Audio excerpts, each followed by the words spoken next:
So hello dear, जय हिंद। तैयार हो जाइए रेलवे ग्रुप डी में आने वाले सारे प्रश्नों को करने के लिए। आज के इस वीडियो में टॉप लेवल का 100 ऐसे एमसीक्यू बताने वाले हैं जो कि सीधे आपके एग्जाम में आ सकते हैं। तो सबसे पहले सिलेबस की बात करेंगे तो आपके एग्जाम में टोटल 100 क्वेश्चन पूछा जाता है।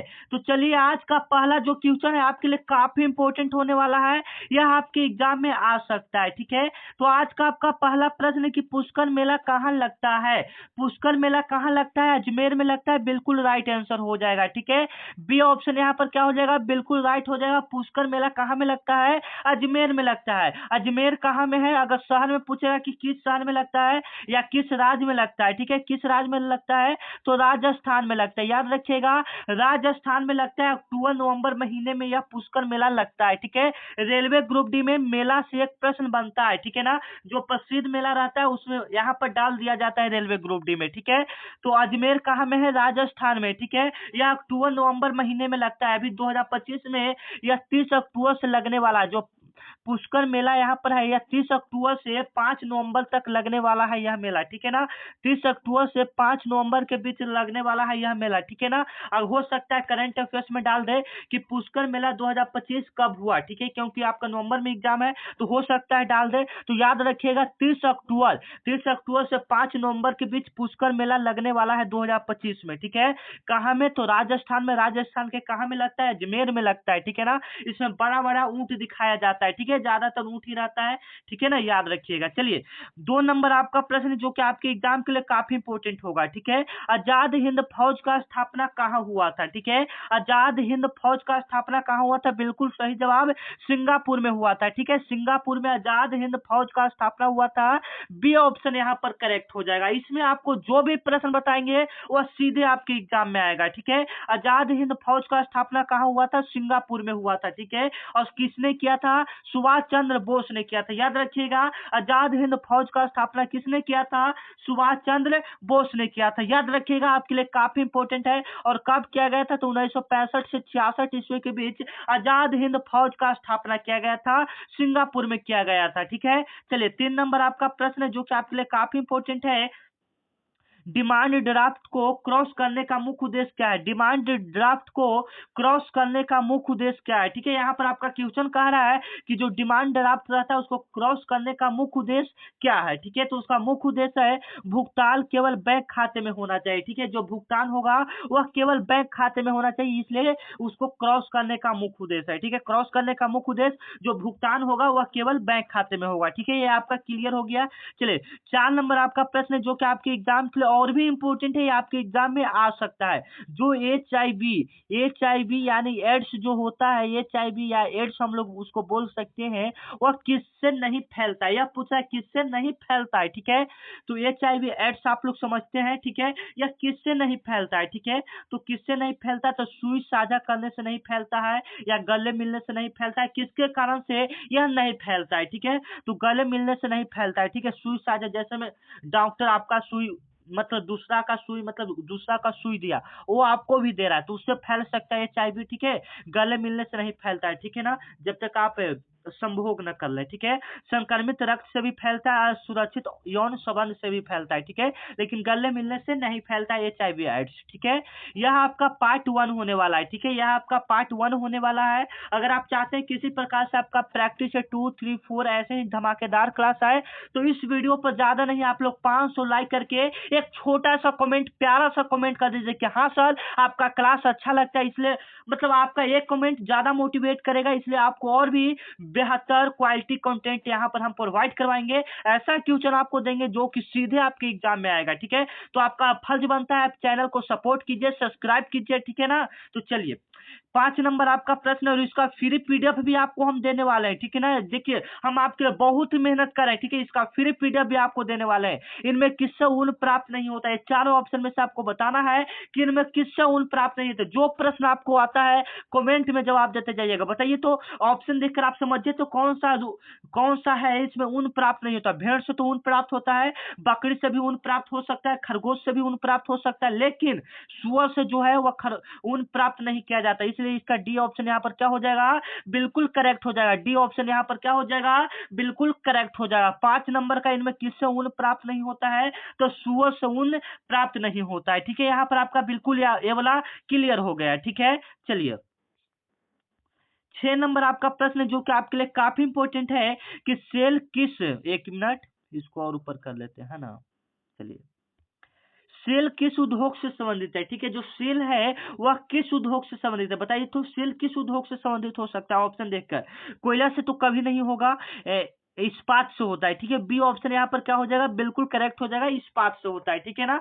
अगर आप इसका फिर पीडीएफ लेना चाहते हैं तो सबसे पहले मेरे व्हाट्सएप ग्रुप में आपको जुड़ना पड़ेगा। ठीक है, तो व्हाट्सएप ग्रुप में आपको, व्हाट्सएप ग्रुप आप कैसे ज्वाइन कर सकते हैं, देखिए यहाँ पर यह मेरा व्हाट्सएप नंबर है 9334517119। ठीक है, 7119 यह मेरा व्हाट्सएप नंबर है। इस पर आपको हाई लिख, देखिए आपको क्या लिख के बोलना है। ठीक है, मुझे रेलवे ग्रुप डी के ग्रुप में जुड़ना है। ठीक है, ये आपको लिखना है। तो इधर से एक रेलवे ग्रुप डी का लिंक जाएगा जिसमें खास करके रेलवे ग्रुप डी के बच्चे रहेंगे, उस पर क्लिक करेंगे तो आप ग्रुप में जुड़ जाएंगे। ठीक है, तो इस पर जब क्लास समाप्त हो जाए इसका स्क्रीनशॉट अभी आप लोग लेकर रख सकते हैं। जब क्लास समाप्त हो जाए तो इस पर मैसेज करना है, रेलवे ग्रुप डी के ग्रुप में जुड़ना है। ठीक है, तो इधर से लिंक जाएगा जिस पर क्लिक कीजिएगा, ऑटोमेटिक ग्रुप में ऐड हो जाइएगा। ठीक है, बाकी आप लोग समझ सकते हैं। ठीक है, जब क्लास समाप्त हो तभी आपको मैसेज करना है। ठीक है, क्योंकि यह क्लास आपके लिए बहुत ही इंपॉर्टेंट, बहुत ही जरूरी होने वाला है। ठीक है, तो यहाँ से सेल किस उद्योग से संबंधित है, इस्पात से होने वाला है। ठीक है ना। चलिए 7 नंबर आपका, 6 नंबर तो ये हो गया। 7 नंबर प्रश्न आपका देखते हैं कि ओबीसी का पूर्ण नाम क्या होता है, ओबीसी का पूरा नाम क्या होता है। अभी आपको बताना है, ऑप्शन देखकर आप इसका सॉल्व बता सकते हैं, इसका आंसर बता सकते हैं कि ओबीसी का पूरा नाम क्या होता है। तो देखिए यहाँ पर अदर बैकग्राउंड क्लास होता है, other background class, other backward caste chasm, ये नहीं होगा। ठीक है ना, तो अदर बैकग्राउंड क्लास होता है। जो ए ऑप्शन देख रहे हैं यहाँ पर वही वाला बिल्कुल क्या हो जाएगा, राइट हो जाएगा। Other background class, A option यहाँ पर क्या हो जाएगा, बिल्कुल राइट हो जाएगा। ओबीसी का पूरा नाम अदर बैकग्राउंड क्लास हो जाता है। ठीक है, जो आपको आता है कमेंट में जवाब देते जाइएगा। ठीक है ना। चलिए यहाँ पर आप लोग एटीएम का पूर्ण रूप कमेंट में बता सकते हैं। एटीएम, एटीएम का पूरा नाम क्या होता है, कमेंट में बताइए। देखते हैं कितने सारे बच्चे इसका जवाब दे पाते हैं। ठीक है, एटीएम का पूरा नाम क्या होता है, बताइए कमेंट में फटाफट। चलिए 8 नंबर आपका प्रश्न है कि सती प्रथा का प्रमुख विरोधी कौन था। हम आपसे आपके लास्ट में पूछेंगे 100 में से आपने कितना सही किया। ठीक है, सती प्रथा के प्रमुख विरोधी कौन थे, आपको जवाब देना है। ठीक है, तो सती प्रथा के प्रमुख विरोधी ईश्वर चंद्र विद्यासागर थे। सती प्रथा के प्रमुख, मतलब सती प्रथा में क्या होता था कि जिसका पति मर गया तो उसको, पत्नी को भी जिंदा ही जला दिया जाता था। ठीक है, तो उसमें इसका विरोधी कौन था, तो ईश्वर चंद्र विद्यासागर थे। बी वाला ऑप्शन जो देख रहे हैं यहाँ पर, ये वाला राइट हो जाएगा। ठीक है, आर्य समाज का स्थापना किसने किया, तो स्वामी दयानंद सरस्वती ने किया था। 1885 ईस्वी के 1875 ईस्वी के आसपास मुंबई में किया गया था। ठीक है, याद रखिएगा। चलिए 9 नंबर आपका प्रश्न है कि अंतिम मुगल सम्राट कौन थे। अंतिम मुगल सम्राट कौन थे, 9 नंबर आपका प्रश्न है कि अंतिम मुगल सम्राट कौन थे, बहादुर शाह द्वितीय थे। अंतिम मुगल सम्राट कौन थे, बहादुर शाह द्वितीय को अंतिम मुगल सम्राट कहा जाता है। ये ऑप्शन जो आप लोग देख रहे हैं यहाँ पर, ये वाला राइट हो जाएगा। अंतिम मुगल सम्राट कौन था, बहादुर शाह द्वितीय था। ये ऑप्शन यहाँ पर आपका क्या हो जाएगा, बिल्कुल सही हो जाएगा। जो भी प्रश्न बता रहे हैं आप दिमाग में फिक्स कीजिए, यह आपके एग्जाम में आ सकता है। ठीक है, 10 नंबर आपका प्रश्न की गोधरा कांड किससे संबंधित है। ठीक है, गोधरा कांड किससे संबंधित है। 10 नंबर आपका प्रश्न है कि गोधरा कांड किससे संबंधित है, तो रेल कोच में आगजनी से संबंधित है। ठीक है, जो गोधरा कांड है यहाँ पर रेल कोच में आगजनी, मतलब आग लग गया होगा, उससे वह संबंधित है। ठीक है, बी ऑप्शन यहाँ पर क्या हो जाएगा, बिल्कुल राइट हो जाएगा। ठीक है, चलिए 11 नंबर हम लोग प्रश्न को देख लेते हैं जो कि आपके लिए काफी इंपॉर्टेंट होगा। ठीक है ना, देखिए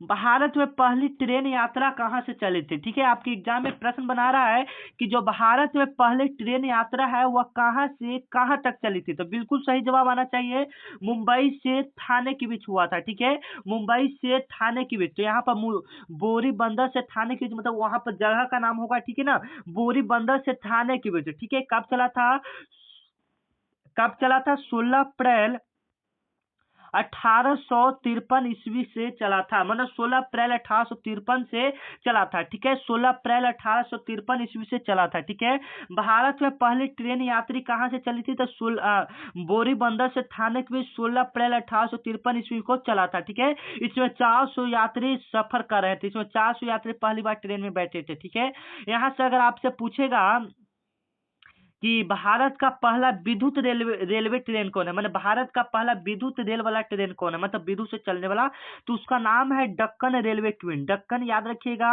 दक्कन रेलवे क्वीन उसका नाम है। ठीक है ना, ये भी आपके एग्जाम में आ सकता है। ठीक है, वह कुल कुलार से मुंबई के बीच चला था। ठीक है, याद रखिएगा। चलिए,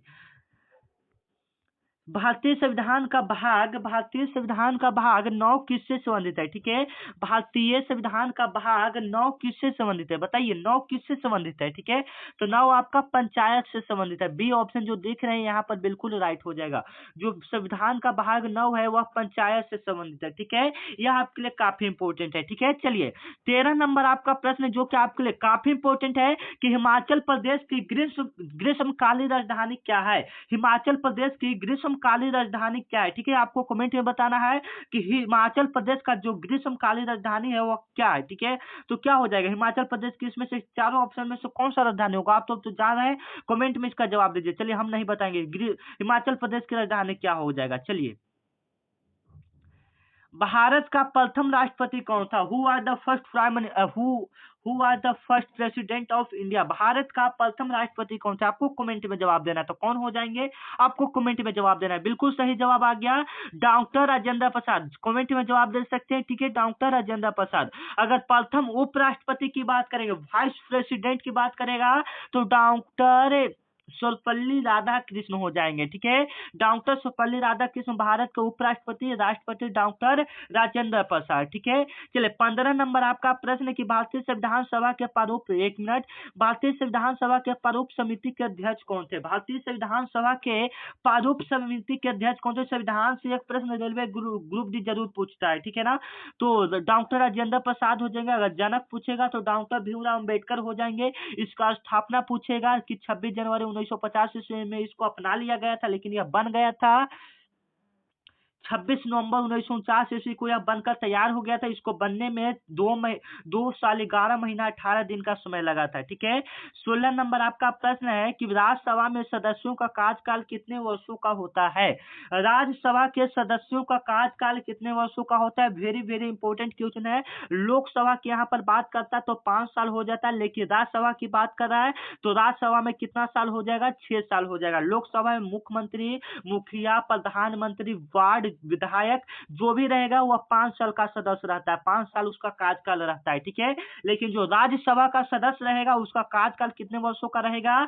6 वर्षों का रहेगा। ठीक है, चलिए 17 नंबर आपका प्रश्न आ रहा है जो कि आपके लिए काफी इंपोर्टेंट है, जो कि आपके एग्जाम में आ सकता है। हर घर तिरंगा अभियान किस वर्ष मुख्य रूप से चलाया गया था? ठीक है, हर घर तिरंगा अभियान किस वर्ष प्रमुख रूप से चलाया गया था? ठीक है, आपको कमेंट में जवाब देना कि हर घर जो तिरंगा अभियान है वह किस वर्ष मुख्य रूप से चलाया गया था? तो 2021 ईस्वी में चलाया गया था। सी ऑप्शन इसका क्या हो जाएगा? बिल्कुल राइट हो जाएगा। ठीक है, हर घर तिरंगा अभियान किस वर्ष प्रमुख रूप से चलाया गया था? तो 2021 ईस्वी में सी ऑप्शन यहाँ पर क्या हो जाएगा? बिल्कुल राइट हो जाएगा। ठीक है, याद रखिएगा, ये आपके एग्जाम में आ सकता है। ठीक है, चलिए साथ में आप लोग भी जवाब देते जाइएगा ताकि कमेंट में आपको पता चले। भारत के चुनाव आयोग में मुख्य निर्वाचन चुनाव आयुक्त के साथ कुल कितने निर्वाचन आयुक्त हो सकते हैं? ठीक है, मतलब जो चुनाव आयोग रहता है उसका मेन जो रहता है चुनाव करवाने वाला, उसके साथ और कितने चुनाव करवाने वाले रह सकते हैं? ठीक है, तो कितने और रह सकते हैं? तो अधिकतम 2 ही रह सकते हैं चुनाव करवाने वाले। ठीक है, बी ऑप्शन यहाँ पर क्या हो जाएगा? बिल्कुल करेक्ट हो जाएगा। ठीक है, अधिकतम 2। ठीक है, चलिए 19 नंबर आपका प्रश्न है कि श्वेत क्रांति का संबंध किससे है? श्वेत क्रांति का संबंध किससे है? ठीक है, तो जो श्वेत क्रांति का संबंध है वह दूध उत्पादन से है। हरित क्रांति से पूछेगा तो गेहूं उत्पादन से है। नीली क्रांति से पूछेगा तो मत्स्य पालन से है। ठीक है, यहाँ पर आपको तीनों को क्लियर कर दिए जो कि आपके एग्जाम में आ सकता है। वेरी वेरी इंपॉर्टेंट प्रश्न है, आपके एग्जाम में आ सकता है। ठीक है, चलिए 20 नंबर आपका प्रश्न जो कि आपके एग्जाम के लिए काफी इंपॉर्टेंट है, ठीक है। मेघालय का अर्थ क्या है? मेघालय का अर्थ क्या है? तो यहाँ पर आपको बताना है कि मेघालय का यहाँ पर अर्थ क्या होगा, ठीक है। तो मेघालय का अर्थ क्या होगा? आपको ऑप्शन देखकर तो पता ही चल गया होगा। मेघालय का अर्थ होगा बादलों का घर होगा, ठीक है।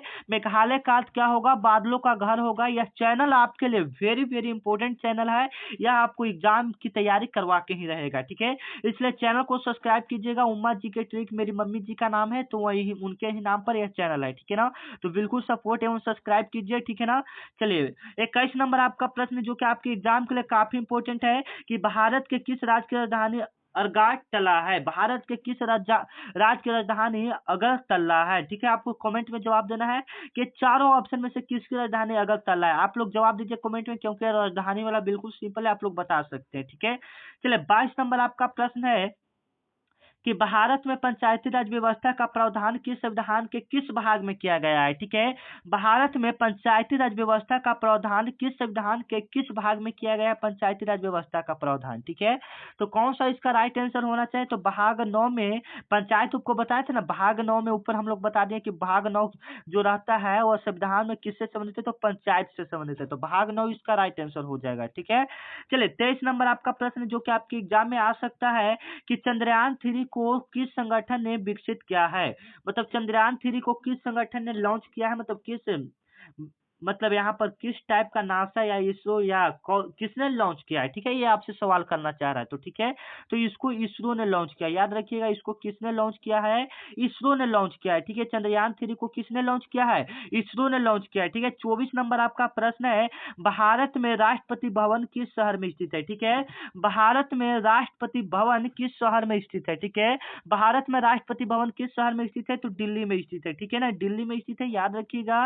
ये ऑप्शन यहाँ पर क्या हो जाएगा? बिल्कुल राइट हो जाएगा, ठीक है। भारत में राष्ट्रपति भवन किस शहर में स्थित है? जो है दिल्ली में स्थित है, ठीक है ना। कहाँ में स्थित है? दिल्ली में स्थित है, याद रखिएगा, ठीक है। चलिए 25 नंबर आपका प्रश्न कि दुनिया का सबसे बड़ा महासागर कौन सा है, ठीक है। दुनिया का सबसे बड़ा महासागर कौन सा हो जाएगा? प्रशांत महासागर हो जाएगा। यहाँ पर बी ऑप्शन जो होगा यहाँ पर क्या हो जाएगा? बिल्कुल राइट हो जाएगा। दुनिया का सबसे बड़ा महासागर कौन सा हो जाएगा? प्रशांत महासागर हो जाएगा। दुनिया का सबसे बड़ा महासागर प्रशांत महासागर हो जाएगा। यह आपके लिए काफी इंपॉर्टेंट है, याद रखिएगा बी ऑप्शन, ठीक है ना। दुनिया का सबसे बड़ा महासागर प्रशांत महासागर हो जाएगा, ठीक है। ये आपके एग्जाम के लिए काफी इंपॉर्टेंट है, ठीक है ना। अब हम आपसे सवाल करेंगे कि दुनिया का सबसे छोटा महासागर कौन है? आपको कमेंट में जवाब देना। अगर इसके हम क्षेत्रफल की बात करेंगे तो 16 करोड़ 53 लाख वर्ग किलोमीटर है प्रशांत महासागर का क्षेत्रफल, ठीक है। 16 करोड़ 53 लाख वर्ग किलोमीटर प्रशांत महासागर का क्षेत्रफल है, ठीक है। हम आपसे सवाल कर रहे हैं कि दुनिया का सबसे छोटा महासागर कौन है? आपको कमेंट में जवाब देना है, ठीक है। चलिए 26 नंबर आपका प्रश्न है कि राष्ट्रीय ध्वज में किस विषय का रंग होते हैं? मतलब किस किस विषय का राष्ट्रीय ध्वज में रंग होता है? कमेंट में जवाब दे सकते हैं। राष्ट्रीय ध्वज में किस विषय का रंग होता है? तो बिल्कुल सही है, सफेद, केसरिया, हरा। ये जो ये ऑप्शन देख रहे हैं यही बिल्कुल राइट हो जाएगा ना। बिल्कुल कमेंट में जवाब देते जाइएगा, ठीक है। 27 नंबर आपका प्रश्न है जो कि आपके एग्जाम के लिए काफी इंपॉर्टेंट है कि भारत में जवाहरलाल नेहरू का जन्म स्थान कौन सा है, ठीक है। भारत में जवाहरलाल नेहरू का जन्म स्थान कौन सा? मतलब जवाहरलाल नेहरू का जन्म कहाँ हुआ था? ये आपसे सवाल करना चाह रहा है, तो बिल्कुल सही में सूरत में हुआ था, ठीक है। सूरत में जवाहरलाल नेहरू का जन्म हुआ था। बी ऑप्शन यहाँ पर क्या हो जाएगा? बिल्कुल राइट हो जाएगा। भारत में जवाहरलाल नेहरू का जन्म कहाँ हुआ था? तो सूरत में हुआ था, ठीक है। इसी के साथ 28 नंबर प्रश्न की ओर चलते हैं जो कि आपके एग्जाम के लिए काफी इंपॉर्टेंट है। रेलवे ग्रुप डी में यह प्रश्न पूछा जा सकता है, ठीक है। भारत की सबसे लंबी नदी कौन सी है? आपको कमेंट में जवाब देना है। भारत की सबसे लंबी नदी कौन सी है? गंगा नदी है, ठीक है ना। इसकी लंबाई, टोटली लंबाई की बात करेंगे तो 2525 किलोमीटर इसका लगभग में लंबाई है, ठीक है। और इसकी सबसे बड़ी सहायक नदी कौन सा हो जाएगा? यमुना नदी हो जाएगा, ठीक है। चलिए 29 नंबर आपका प्रश्न जो कि आपके एग्जाम में आ सकता है कि महात्मा गांधी जी की पहली सत्याग्रह आंदोलन कहाँ शुरू हुआ था, ठीक है। महात्मा गांधी जी की पहली जो सत्याग्रह हुआ था वह कहाँ शुरू हुआ था? ये आपसे सवाल कर रहा है, ठीक है। तो वह कहाँ शुरू हुआ था, ठीक है। तो दक्षिण अफ्रीका में शुरू हुआ था। महात्मा गांधी जी का पहला सत्याग्रह आंदोलन कहाँ शुरू हुआ था? दक्षिण अफ्रीका में शुरू हुआ था। लेकिन आपसे यह सवाल करें करेगा कि महात्मा गांधी जी का भारत में पहला सत्याग्रह कहाँ शुरू हुआ था, तो चंपारण में शुरू हुआ था, ये याद रखिएगा। भारत में पूछेगा तो चंपारण में, अगर ऐसे पूछेगा तो दक्षिण अफ्रीका में पहली बार शुरू किए थे, जहां पर रंग मतलब गोरा एवं काला का विरोध किए थे, ठीक है ना, याद रखिएगा। और चंपारण में नील विद्रोह किए थे पहली बार 1917 ईस्वी में, ठीक है ना, भारत में।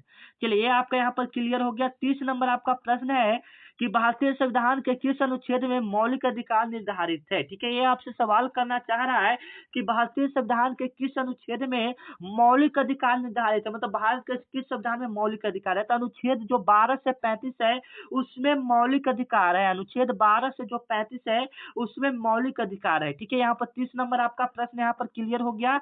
चलिए 31 नंबर प्रश्न जो कि आपके एग्जाम के लिए वेरी वेरी इंपॉर्टेंट है, आपके एग्जाम में आ सकता है, ठीक है। भारत का सबसे बड़ा राष्ट्रीय उद्यान कौन सा है, ठीक है। भारत का सबसे बड़ा राष्ट्रीय उद्यान कौन सा, आपको कमेंट में जवाब देना है, ठीक है। एक चारों ऑप्शन में से देखकर देखिए, पहला अगर पूछता तो पहला आपका जिम कॉर्बेट नेशनल पार्क हो जाता, जिसका स्थापना लगभग 1935 ईस्वी के आसपास हुआ था, ठीक है, जो कि उत्तराखंड में था। कान्हा की बात करेंगे तो कान्हा आपका कहाँ में है बताइए, तो कान्हा आपका लगता है असम में है, ठीक है ना। रणथंभौर आपका राजस्थान में, ठीक है। गिर आपका कहाँ में, गुजरात में। लेकिन यहाँ पर सबसे, ये सबसे तो हमको मतलब नहीं, सबसे बड़ा राष्ट्रीय उद्यान से मतलब है हमको, ठीक है। तो जो कान्हा राष्ट्रीय उद्यान है, ये चारों ऑप्शन के हिसाब से यहाँ पर कान्हा राष्ट्रीय उद्यान सबसे बड़ा राष्ट्रीय उद्यान है, ठीक है। सबसे पुराना या पहला पूछेगा तो जिम कॉर्बेट नेशनल पार्क, याद रखिएगा। राष्ट्रीय उद्यान से एक प्रश्न आपके एग्जाम में देखने को मिलता है, ठीक है।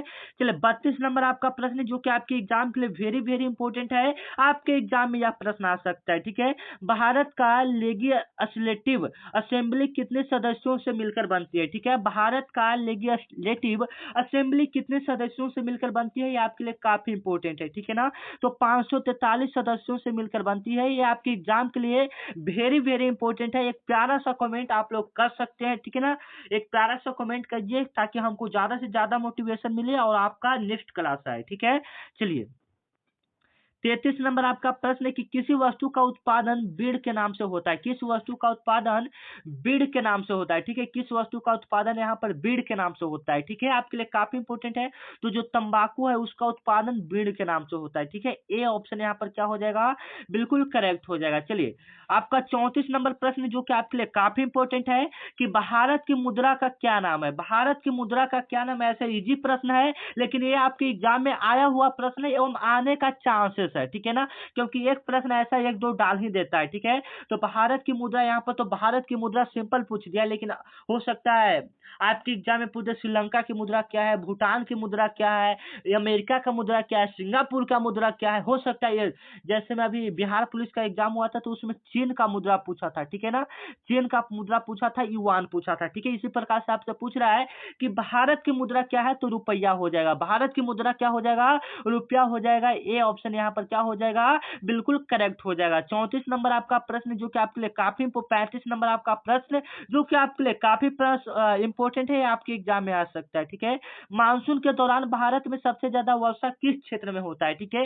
ये आपसे आप पूछ रहा है कि जब मानसून आता है भारत में तो सबसे ज्यादा वर्षा किस क्षेत्र में होता है, ये आपसे सवाल कर रहा है, ठीक है। तो पश्चिमी घाट में होता है। ये ऑप्शन जो देख रहे हैं यहाँ पर बिल्कुल राइट हो जाएगा। पश्चिमी घाट में सबसे ज्यादा वर्षा होता है, ये ऑप्शन यहाँ पर क्या हो जाएगा, बिल्कुल करेक्ट हो जाएगा, ठीक है। 36 नंबर आपका प्रश्न है कि भारत का राष्ट्रीय पक्षी कौन सा है, ठीक है। भारत का राष्ट्रीय पक्षी कौन सा है, 36 नंबर का आपको कमेंट में जवाब देना है। भारत का राष्ट्रीय पक्षी कौन सा है, ठीक है। भारत का राष्ट्रीय पक्षी कौन सा है, आपको कमेंट में जवाब देना है, ठीक है ना। तो 36 का कौन सा राइट आंसर होगा, देखिए आप लोग बताइए, इतना इजी सवाल है, ठीक है। ऐसे तो सिंपल क्वेश्चन आने का चांसेस नहीं है, लेकिन डाल दिया है यहाँ पर, ठीक है ना। ये बुक में डाला हुआ था, मैं बुक से ही यहाँ क्वेश्चन टाइप करता हूँ, ठीक है। मैं अपने मन से नहीं टाइप करता हूँ, जो प्रश्न पूछा गया है मैं आपको वही बताता हूँ, ठीक है। तो ये प्रश्न लगता है कि पूछा गया है, ठीक है। तो कमेंट में आप लोग इसका 36 नंबर लिखकर जवाब दे सकते हैं, ठीक है। चलिए 37 नंबर आपका प्रश्न है कि SDGs का पूरा नाम क्या है, SDGs का पूरा नाम क्या है, ठीक है ना। 37 नंबर आपका प्रश्न है कि SDGs का पूरा नाम क्या है, तो सस्टेनेबल डेवलपमेंट गोल्स होता है, ठीक है। जो ए ऑप्शन देख रहे हैं यहाँ पर, ये वाला क्या हो जाएगा, बिल्कुल राइट हो जाएगा, ठीक है। 38 नंबर आपका प्रश्न है कि भारत की पहली महिला प्रधानमंत्री कौन थी। भारत की पहली महिला प्रधानमंत्री कौन थी, तो इंदिरा गांधी थी, जो कि ए ऑप्शन यहाँ पर क्या हो जाएगा, बिल्कुल करेक्ट हो जाएगा, ठीक है। ए ऑप्शन यहाँ पर आपका क्या हो जाएगा, बिल्कुल करेक्ट हो जाएगा। भारत की पहली महिला प्रधानमंत्री कौन थी, इंदिरा गांधी थी, जो कि आपके एग्जाम के लिए वेरी वेरी इंपॉर्टेंट है, ये आपके एग्जाम में आ सकता है, ठीक है ना। चलिए, अगर यहाँ पर प्रथम राष्ट्रपति की बात करता, फर्स्ट प्रेसिडेंट की बात करता वुमेन में, तो प्रतिभा पाटिल हो जाता है, जो कि 2007 ईस्वी में भारत की पहली महिला राष्ट्रपति बने थे, ठीक है। 39 नंबर आपका प्रश्न कि यूएनए का वर्तमान महासचिव कौन है। यूएनए का वर्तमान महासचिव कौन है, तो एंटोनिया गुटेरस है, एंटोनिया गुटेरस है, ठीक है। ए ऑप्शन बिल्कुल करेक्ट है, एंटोनिया गुटेरस है, ठीक है ना। चलिए, बी नंबर आपका प्रश्न है कि भारत में लोकसभा का मियाद कितना होता है, ठीक है। ये हमको तो नहीं पता चला है, ठीक है, क्योंकि मैं ये पढ़ाई ही नहीं किया हूँ, ठीक है। आप लोग अगर इसका जान रहे हैं, ऐसे इसका राइट आंसर हम बता दे रहे हैं आपको, ठीक है ना। इसका जो राइट आंसर होगा बी वाला ऑप्शन होगा। अभी कितना लिखा है हमको नहीं पता है, ठीक है। आप लोग जानते हैं तो कमेंट में बताइए, ठीक है ना। क्योंकि मैं इससे कोसों कोसों दूर हूँ, हिंदी ही बहुत कम पढ़े हैं, ठीक है ना। मैं आप लोगों के लिए हिंदी बोलता हूँ, ठीक है ना। बहुत कम हिंदी हम पढ़े हैं, ठीक है ना। इंग्लिश में ही बात करते हैं, लेकिन हम सोचते हैं कि आप लोग बच्चे हैं, हिंदी में समझते हैं बात को, इसलिए मैं हिंदी में आप लोग आप अब हम ज्यादा बात करना सीख गए हैं, ठीक है ना। चलिए, 41 नंबर प्रश्न जो कि आपके लिए काफी इंपॉर्टेंट है, संविधान सभा का पहला सत्र कब हुआ था। संविधान सभा का पहला सत्र कब हुआ था, 9 दिसंबर 1946 ईस्वी को हुआ था। संविधान सभा का पहला सत्र का मतलब है संविधान सभा का पहला बैठक कब हुआ था, तो 9 दिसंबर 1946 ईस्वी को हुआ था। ये आपके एग्जाम में पूछा गया प्रश्न और पूछ सकता है, ये संभावना है, ठीक है। संविधान से एक प्रश्न बनेगा, ठीक है। 26 जनवरी 1950 ईस्वी को संविधान को स्वीकारा गया था, याद रखिएगा, ठीक है। 42 नंबर आपका प्रश्न कि भारत के कुल कितने राष्ट्रीय उद्यान है, ठीक है। भारत में कुल कितने राष्ट्रीय उद्यान है, ठीक है। ये आपसे सवाल कर रहा है कि भारत में कुल कितने राष्ट्रीय उद्यान है, ठीक है। तो भारत में टोटल राष्ट्रीय उद्यान की बात करेंगे तो लगभग 106 राष्ट्रीय उद्यान है, जो कि ए ऑप्शन यहाँ पर आपका क्या हो जाएगा, बिल्कुल करेक्ट हो जाएगा। भारत में कुल कितने राष्ट्रीय उद्यान है, तो लगभग 106 राष्ट्रीय उद्यान है, जो कि आपके एग्जाम में आ सकता है, ठीक है। चलिए, 43 नंबर आपका प्रश्न है कि नवीनतम राज्य कौन सा है भारत में। नवीनतम राज्य कौन सा है भारत में, बताइएगा कमेंट में, ठीक है ना। तो ए ऑप्शन जो तेलंगाना देख रहे हैं यहाँ पर, बिल्कुल राइट हो जाएगा, तेलंगाना, ठीक है। तेलंगाना ए ऑप्शन यहाँ पर क्या हो जाएगा, बिल्कुल राइट हो जाएगा। नवीनतम मतलब नया राज्य कौन यहाँ पर बना है, तेलंगाना बना है, जो कि 2 जून 2016 ईस्वी को लगभग में बना है, ठीक है ना, याद रखिएगा। चलिए, 44 नंबर आपका प्रश्न कि भारत का सर्वोच्च न्यायालय कहाँ स्थित है, ठीक है। भारत का सर्वोच्च न्यायालय कहाँ स्थित है, याद रखिएगा, नई दिल्ली में है। ए ऑप्शन इसका क्या हो जाएगा, बिल्कुल करेक्ट हो जाएगा। भारत का सर्वोच्च न्यायालय कहाँ स्थित है, नई दिल्ली में स्थित है। ये ऑप्शन यहाँ पर क्या हो जाएगा, बिल्कुल राइट हो जाएगा, ठीक है। 45 नंबर आपका प्रश्न कि भारत की पहली महिला राष्ट्रपति कौन थी, ठीक है ना। भारत की पहली महिला राष्ट्रपति कौन थी, प्रतिभा पाटिल थी। ए ऑप्शन यहाँ पर क्या हो जाएगा, बिल्कुल राइट हो जाएगा। भारत की पहली महिला राष्ट्रपति कौन थी, प्रतिभा पाटिल थी। ए ऑप्शन यहाँ पर क्या हो जाएगा, बिल्कुल राइट हो जाएगा, ठीक है ना। जो कि आपको हम ऊपर ही इसके बारे में बता दें, आपको पता है तो कमेंट में जवाब देते जाइएगा, ठीक है। 46 नंबर आपका प्रश्न जो कि आपके एग्जाम के लिए बहुत इंपॉर्टेंट है, आपके एग्जाम में आ सकता है, ठीक है। भारत में कितने राज्यों की संधि 1956 ईस्वी में की गई थी, ठीक है। भारत में कितने राज्यों की संधि 1956 ईस्वी में किया गया था, ठीक है। तो 14 राज्यों की संधि 1956 ईस्वी में किया गया था। जो 14 ऑप्शन जो बी देख रहे हैं यहाँ पर आपका करेक्ट हो जाएगा, ठीक है ना। 47 नंबर आपका प्रश्न है कि नालंदा विश्वविद्यालय किस राज्य में था। नालंदा विश्वविद्यालय किस राज्य में था, वेरी वेरी इंपॉर्टेंट है कि नालंदा विश्वविद्यालय किस राज्य में था। तो सभी को पता है नालंदा विश्वविद्यालय किस राज्य में है, कमेंट में जवाब दीजिएगा, ठीक है ना। चलिए, और 48 नंबर प्रश्न कि भारत का राष्ट्रीय खेल क्या है। देखिए, इतना इजी सवाल डाल दिया, आप लोग कमेंट में जवाब दे सकते हैं 48 नंबर लिखकर, ठीक है। 49 नंबर आपका प्रश्न है कि भारत का कौन सा शहर सिलिकॉन वैली ऑफ इंडिया कहा जाता है, ठीक है। भारत का कौन सा शहर सिलिकॉन वैली ऑफ इंडिया कहा जाता है, यह आपके लिए काफी इंपॉर्टेंट है, आपके एग्जाम में आ सकता है। तो सिलिकॉन ऑफ वैली मतलब सिलिकॉन शहर किसे कहा जाता है, तो बंगलौर को सिलिकॉन शहर कहा जाता है। बी ऑप्शन यहाँ पर क्या हो जाएगा, बिल्कुल करेक्ट हो जाएगा, ठीक है। 50 नंबर आपका प्रश्न है जो कि आपके लिए काफी इंपोर्टेंट है कि भारत की विधानसभा की न्यूनतम आयु क्या है। भारत की विधानसभा की न्यूनतम आयु क्या है, ये आपसे सवाल कर रहा है, ठीक है ना, कि भारत की विधानसभा की न्यूनतम आयु क्या है, आपको कमेंट में जवाब देना है, ठीक है। मैंने विधानसभा का जो होना चाहिए न्यूनतम आयु कितना 25 वर्ष होना चाहिए, ठीक है। वोट देने के लिए न्यूनतम आयु 18 वर्ष होना चाहिए, ठीक है ना। शादी करने के लिए न्यूनतम आयु अब 21 वर्ष कर दिया गया है, ठीक है ना। चलिए, 51 नंबर आपका प्रश्न है कि शतरंज खेल का उत्पत्ति कहाँ हुआ था, ठीक है। आपका प्रश्न है कि शतरंज खेल का उत्पत्ति कहाँ हुआ था, तो भारत में हुआ था, ए ऑप्शन याद रखिएगा, ठीक है। शतरंज खेल का उत्पत्ति कहाँ में हुआ था, भारत में हुआ था, याद रखिएगा, ठीक है। शून्य का खोज कहाँ हुआ था, शून्य का खोज कहाँ हुआ था, कमेंट में जवाब दे सकते हैं, शून्य का खोज कहाँ हुआ था, ठीक है। शून्य का खोज कहाँ हुआ था, कमेंट में जवाब दे दीजिए, ठीक है। चलिए, 52 नंबर आपका प्रश्न जो कि आपके लिए काफी इंपॉर्टेंट है, जो कि आपके एग्जाम में आ सकता है। भारतीय संविधान द्वारा निर्धारित राष्ट्रीय जान माल की रक्षा का दायित्व किसका है, ठीक है। मैंने संविधान द्वारा निर्धारित राष्ट्रीय जान माल की रक्षा का दायित्व किसका, मतलब जो पूरे देश का जान माल का रक्षा का दायित्व किसके पास होता है, ठीक है। ये आपसे सवाल कर रहा है, ठीक है ना। तो सभी सरकारी इकाइयों के पास होता है, जो भी सरकार का आदमी है सभी के पास है कि उसका सामान का, सरकार के सामानों का सुरक्षा करे जो सरकारी आदमी है, ठीक है। डी ऑप्शन यहाँ पर क्या हो जाएगा, बिल्कुल करेक्ट हो जाएगा, ठीक है ना। चलिए, भारतीय संविधान की रचना कब की थी, भारतीय संविधान की रचना कब की गई थी, ये आपसे सवाल कर रहा है, ठीक है ना। भारतीय संविधान की रचना कब किया गया था, तो 26 नवंबर 1949 ईस्वी में किया गया था, जो कि बी ऑप्शन यहाँ पर क्या हो जाएगा, बिल्कुल राइट हो जाएगा। संविधान सभा की रचना कब किया गया था, मतलब कब तक बन के वो तैयार हो गया था, ठीक है, तो 26 नवंबर 1949 ईस्वी तक, ठीक है। लेकिन उसको अपनाया गया 26 जनवरी 1950 ईस्वी को, ठीक है, याद रखिएगा। चलिए, 54 नंबर आपका प्रश्न जो कि आपके एग्जाम के लिए वेरी वेरी इंपॉर्टेंट है, ये आपके एग्जाम में आ सकता है, ठीक है। भारत में सबसे अधिक लंबी सीमा किस देश के साथ है, भारत में सबसे लंबी सीमा किस देश के साथ है, ये आपसे सवाल कर रहा है, ठीक है। तो बांग्लादेश के साथ भारत का सबसे लंबा सीमा है पूर्वी पाकिस्तान, जिसको हम लोग कहते हैं। 54 का सी ऑप्शन यहाँ पर बिल्कुल राइट हो जाएगा, ठीक है। 55 नंबर आपका प्रश्न कि गंगा नदी किस दिशा में बहती है, आपको बताना है, क्योंकि यह बिल्कुल सिंपल है, आप लोग जानते होंगे गंगा नदी किस दिशा में बहती है, ठीक है। चलिए, 56 नंबर आपका प्रश्न जो कि आपके एग्जाम में आ सकता है, भारत का सबसे बड़ा बंदरगाह कौन सा है, यह भी इजी सवाल है, आपके एग्जाम में आ सकता है। 56 नंबर, ठीक है, 56 नंबर ये भी आपके एग्जाम में आ सकता है, 56 नंबर ये आपका है, ठीक है। चलिए, 57 नंबर आपका प्रश्न जो कि आपके एग्जाम के लिए वेरी वेरी इंपॉर्टेंट है कि किस भारतीय राज्य को सूर्य का देश कहा जाता है, ठीक है। किस भारतीय राज्य को सूर्य का देश कहा जाता है, तो किसको कहा जाता है सूर्य का देश, किस राज्य को कहा जाता है, ठीक है, आपको कमेंट में जवाब देना है। तो राजस्थान को सूर्य का देश कहा जाता है, ठीक है ना। चलिए, 58 नंबर आपका प्रश्न है कि भारतीय वनस्पति का राष्ट्रीय वृक्ष कौन सा है, ठीक है। राष्ट्रीय वृक्ष क्या है, आपको 58 नंबर कमेंट में जवाब देना है कि राष्ट्रीय वृक्ष कौन सा है, ठीक है। चलिए, 59 नंबर आपका सवाल है जो कि आपके लिए काफी इंपोर्टेंट है कि भारत के किस शहर को सिटी ऑफ लाइट्स कहा जाता है, भारत के किस शहर को सिटी ऑफ लाइट्स कहा जाता है, ये आपके एग्जाम के लिए काफी इंपोर्टेंट है, ठीक है। तो कोलकाता को कहा जाता है, बी ऑप्शन यहाँ पर क्या हो जाएगा, बिल्कुल करेक्ट हो जाएगा, ठीक है।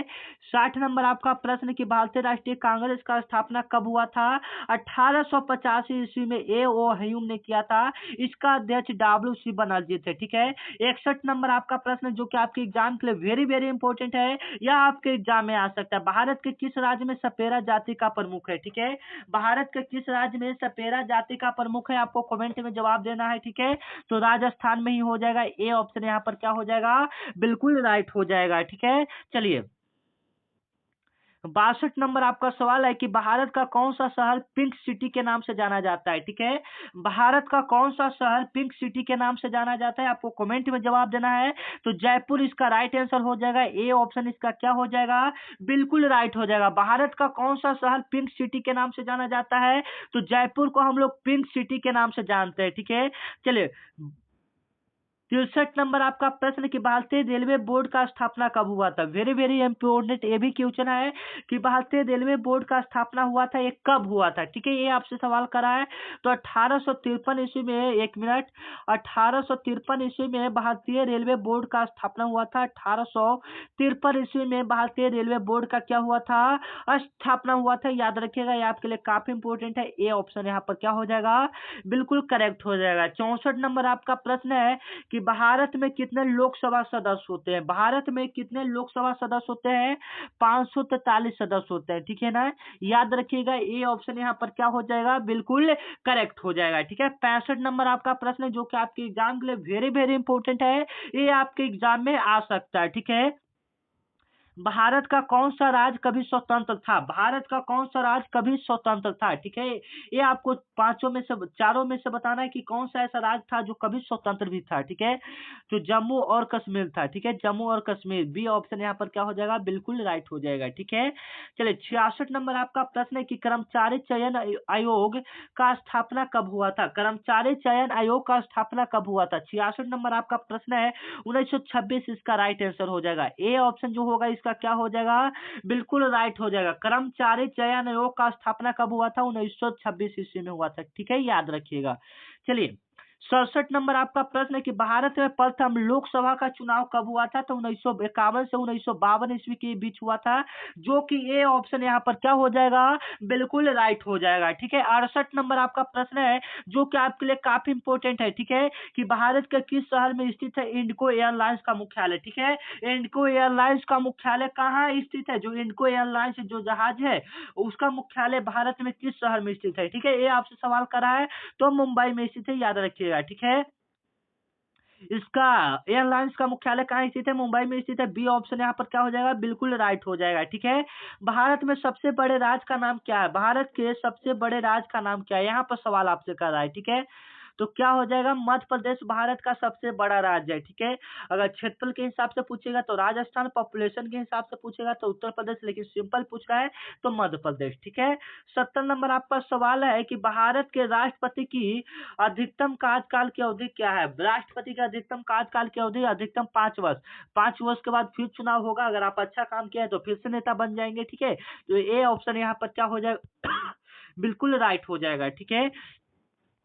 चलिए 71 नंबर आपका प्रश्न है कि किस जीव को वन राज कहा जाता है? किस जीव को वन राज कहा जाता है? आपके एग्जाम के लिए वेरी वेरी इंपॉर्टेंट है, ठीक है। तो शेर को कहा जाता है। ए ऑप्शन यहाँ पर क्या हो जाएगा? बिल्कुल राइट हो जाएगा। किस जीव को वन राज कहा जाता है? तो शेर को वन राज कहा जाता है, ठीक है। 72 नंबर आपका प्रश्न कि भारत छोड़ो आंदोलन कब शुरू हुआ था? ठीक है, भारत छोड़ो आंदोलन कब शुरू हुआ था? तो 9 अगस्त 1942 ईस्वी को हुआ था। ए ऑप्शन यहाँ पर क्या हो जाएगा? बिल्कुल राइट हो जाएगा, जिसमें महात्मा गांधी जी ने करो या मरो का नारा दिए थे। इसमें ही महात्मा गांधी जी ने करो या क्या मरो का नारा दिए थे, ठीक है। चलिए 73 नंबर आपका प्रश्न है जो कि आपके लिए काफी इंपॉर्टेंट है कि भारत की राष्ट्रीय शिक्षा नीति किस वर्ष जारी किया गया था? भारत का जो राष्ट्रीय शिक्षा नीति है वह किस वर्ष जारी किया गया था? तो जो है 2020 ईस्वी में जारी किया गया था, ठीक है। ये ऑप्शन यहाँ पर क्या हो जाएगा? बिल्कुल राइट हो जाएगा। भारत का राष्ट्रीय शिक्षा नीति किस वर्ष जारी किया गया था? 2020 ईस्वी में जारी किया गया था, ठीक है। चलिए भारत में सबसे उच्चतम पर्वतक कौन है? सबसे ऊंचा पर्वत कौन है भारत का? ठीक है, भारत का सबसे ऊंचा पर्वत कौन सा है? तो माउंट एवरेस्ट है। सी ऑप्शन यहाँ पर क्या हो जाएगा? बिल्कुल राइट हो जाएगा। भारत का सबसे ऊंचा पर्वत कौन सा है? माउंट एवरेस्ट है, याद रखिएगा, ठीक है। 75 नंबर आपका सवाल है जो कि आपके लिए काफी इंपॉर्टेंट है, आपके एग्जाम में आ सकता है कि भारत की सबसे बड़ी झील कौन सी है? ठीक है, भारत की सबसे बड़ी झील का नाम है चिल्का झील, जो कि ओडिशा में है, याद रखिएगा, जो कि कहाँ में है? ओडिशा में, ठीक है। भारत की सबसे बड़ी झील कौन सी है? चिल्का झील है, जो कि कहाँ में है? ओडिशा में है, ठीक है। चलिए 76 नंबर आपका प्रश्न है कि भारत संविधान का प्रस्तावना में कितने शब्द है? भारतीय संविधान के प्रस्तावना में कितने शब्द हैं, ये आपसे सवाल कर रहा है, ठीक है। तो इसका राइट आंसर क्या होना चाहिए? बिल्कुल सही है। भारतीय संविधान के प्रस्तावना में टोटली वर्ड की बात करेंगे तो टोटली 52 वर्ड है, 52 शब्द है, ठीक है।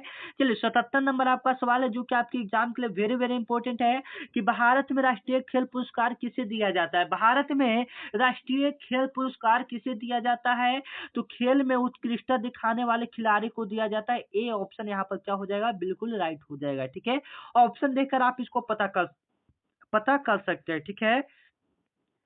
78 नंबर आपका सवाल है कि भारत में संविधान दिवस कब मनाया जाता है। ठीक है, आपसे सवाल कर रहा है कि भारत में संविधान दिवस कब मनाया जाता है, तो 26 नवंबर को संविधान दिवस मनाया जाता है। ए ऑप्शन यहाँ पर क्या हो जाएगा, बिल्कुल राइट हो जाएगा। भारत में संविधान दिवस कब मनाया जाता है, 26 नवंबर को मनाया जाता है। ठीक है, चलिए 79 नंबर आपका सवाल है कि सूरज की रोशनी पृथ्वी तक पहुंचने में कितना समय लगता है। ठीक है, आपको पता होगा, कमेंट में जवाब दीजिएगा क्योंकि यह बिल्कुल इजी एवं हल्का सा प्रश्न है। ठीक है, कि सूरज की रोशनी पृथ्वी तक पहुंचने में कितना समय लगता है। ठीक है, बिल्कुल सही जवाब आना चाहिए। ठीक है ना, चलिए 80 नंबर आपका प्रश्न कि भारत में सबसे छोटा राज्य कौन सा है। ठीक है, आपको जवाब देना है कि भारत का सबसे छोटा राज्य कौन सा है, तो गोवा हो जाएगा, जो कि ए ऑप्शन यहाँ पर क्या हो जाएगा, बिल्कुल राइट हो जाएगा। भारत का सबसे छोटा राज्य कौन सा हो जाएगा, गोवा हो जाएगा। ठीक है, याद रखिएगा। चलिए 80 नंबर फिर से प्रश्न हो गया। ठीक है ना, 81 नंबर आपका प्रश्न जो कि आपके एग्जाम के लिए वेरी वेरी इंपॉर्टेंट है कि भारतीय संविधान में मौलिक अधिकार कितने हैं। ठीक है, भारतीय संविधान में जो मौलिक अधिकार है वह कितना है, ठीक है, आपको बताना है। तो मौलिक अधिकार 6 है, जो कि 12 से 35 अनुच्छेद में। ठीक है, 12 से 35 अनुच्छेद में मौलिक अधिकार की संख्या 6 है। ठीक है, चलिए 82 नंबर आपका प्रश्न जो कि आपके लिए काफी इंपॉर्टेंट है कि किस महापुरुष को भारत माता के नाम से जाना जाता है। ठीक है, किस महापुरुष को भारत माता के नाम से जाना जाता है, काफी इंपॉर्टेंट सवाल है। ठीक है, तो रानी लक्ष्मीबाई को भारत माता के नाम से जाना जाता है। ए ऑप्शन यहाँ पर क्या हो जाएगा, बिल्कुल करेक्ट हो जाएगा। 83 नंबर आपका सवाल है कि भारत का राष्ट्रीय पशु क्या है, बिल्कुल इजी सवाल है। 83 नंबर कमेंट में जवाब दीजिएगा। ठीक है, चलिए 84 नंबर आपका सवाल है कि भारत की स्वतंत्रता का प्रतीक कौन सा झंडा है। ठीक है, भारत की स्वतंत्रता का प्रतीक कौन सा झंडा है, आपको कमेंट में जवाब देना है। तो तिरंगा झंडा है, जो कि ए ऑप्शन यहाँ पर क्या हो जाएगा, बिल्कुल राइट हो जाएगा। भारत का स्वतंत्रता का प्रतीक कौन सा झंडा है, तो तिरंगा झंडा है, जो कि ए ऑप्शन यहाँ पर क्या हो जाएगा, बिल्कुल राइट हो जाएगा। ठीक है, 85 नंबर आपका सवाल है कि किस नदी को भारत की माँ कहा जाता है, किस नदी को भारत की माँ कहा जाता है, आपके लिए वेरी वेरी इंपॉर्टेंट क्वेश्चन है। तो गंगा को भारत की माँ कहा जाता है। ठीक है, गंगा को भारत की माँ कहा जाता है। ठीक है, गंगा को भारत की क्या कहा जाता है, माँ कहा जाता है। ठीक है, भारतीय संसद का भवन कहाँ स्थित है, भारतीय संसद का भवन कहाँ स्थित है। ठीक है, ये आपसे सवाल कर रहा है। ठीक है, तो ये आपका कहाँ में स्थित है, आपको जवाब देना है, तो नई दिल्ली में स्थित है। ठीक है ना, चलिए 87 नंबर का जवाब आप लोग देख लीजिएगा, कमेंट में जवाब दे सकते हैं कि भारत के प्रमुख निर्यात में कौन सा उत्पाद शामिल है, मतलब भारत के प्रमुख निर्यात में कौन सा निर्यात शामिल है, तो कपड़ा शामिल है। ठीक है ना, 88 नंबर आपका सवाल है कि पुस्तक भारत का स्वाधीनता संग्राम किसने लिखा, पुस्तक भारत का स्वाधीनता संग्राम किसने लिखा। ठीक है, आपसे सवाल कर रहा है। ठीक है, तो वासुदेव बलवंत राय फड़के ने लिखा था। ठीक है, ए ऑप्शन यहाँ पर क्या हो जाएगा, बिल्कुल राइट हो जाएगा। पुस्तक भारत का स्वाधीनता संग्राम किसने लिखा, तो वासुदेव बलवंत राय फड़के ने लिखा था। ठीक है, चलिए 89 नंबर आपका प्रश्न है कि विश्व स्वास्थ्य संगठन WHO का मुख्यालय कहाँ है, वर्ल्ड हेल्थ ऑर्गेनाइजेशन का मुख्यालय कहाँ है, तो जिनेवा में है। ठीक है, सॉरी जिनेवा में है। ठीक है, याद रखिएगा। ठीक है, जिनेवा स्विट्जरलैंड में है। ठीक है ना, चलिए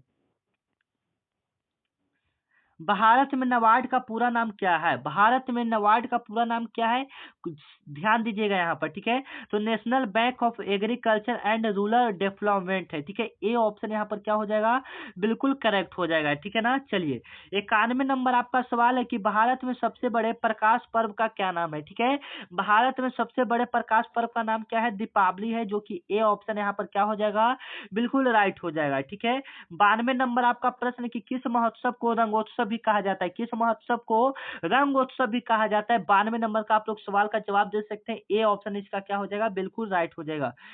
होली को कहा जाता है, जो कि आपको भी पता है। ठीक है, 93 नंबर आपका सवाल है जो कि आपके एग्जाम में आ सकता है कि भारत का प्रथम उपग्रह का नाम क्या था, आर्यभट्ट था। ठीक है, ए ऑप्शन यहाँ पर बिल्कुल राइट हो जाएगा। इसको 1975 ईस्वी में क्या बोला गया था, लॉन्च किया गया था। ठीक है ना, चलिए विश्व की सबसे बड़ी ऊंची सड़क का नाम क्या है, विश्व की सबसे बड़ी ऊंची सड़क का नाम क्या है। ठीक है, तो लेह लद्दाख नाम है। ए ऑप्शन यहाँ पर क्या हो जाएगा, बिल्कुल राइट हो जाएगा। विश्व की सबसे ऊंची सड़क का नाम क्या है, लेह लद्दाख नाम है। ठीक है ना, 95 नंबर आपका सवाल है कि भारतीय संविधान के निर्देशक सिद्धांत कहाँ वर्णित है। ठीक है, आपको सवाल का जवाब देना है। तो भाग 4 में भारतीय संविधान के निर्देशक सिद्धांत वर्णित है। ठीक है, ए ऑप्शन क्या है, बिल्कुल राइट हो जाएगा। ठीक है, 96 नंबर आपका प्रश्न कि कौन सा राज्य चाय का घाटी घाटी के नाम से जाना जाता है, ठीक है। कौन सा राज्य चाय की घाटी के नाम से जाना जाता है? तो असम के नाम से जाना जाता है। ए ऑप्शन क्या हो जाएगा? बिल्कुल राइट हो जाएगा, ठीक है। 97 नंबर आपका प्रश्न कि भारत का राष्ट्रीय फूल क्या है? तो 97 का आप लोग जवाब देना है। भारत का राष्ट्रीय फूल क्या है? आपको कमेंट में जवाब देना है, ठीक है।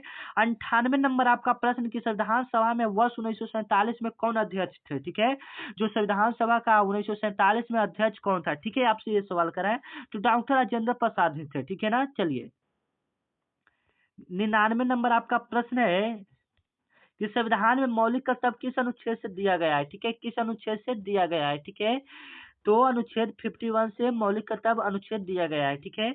यहाँ पर 99 क्वेश्चन है, एक क्वेश्चन ऐड नहीं हुआ है, ठीक है। तो आप लोग बता सकते हैं कि 100 में से आप लोग का कम से कम कितना सही हुआ है, देखते हैं कितने बच्चे बता पाते हैं, ठीक है ना।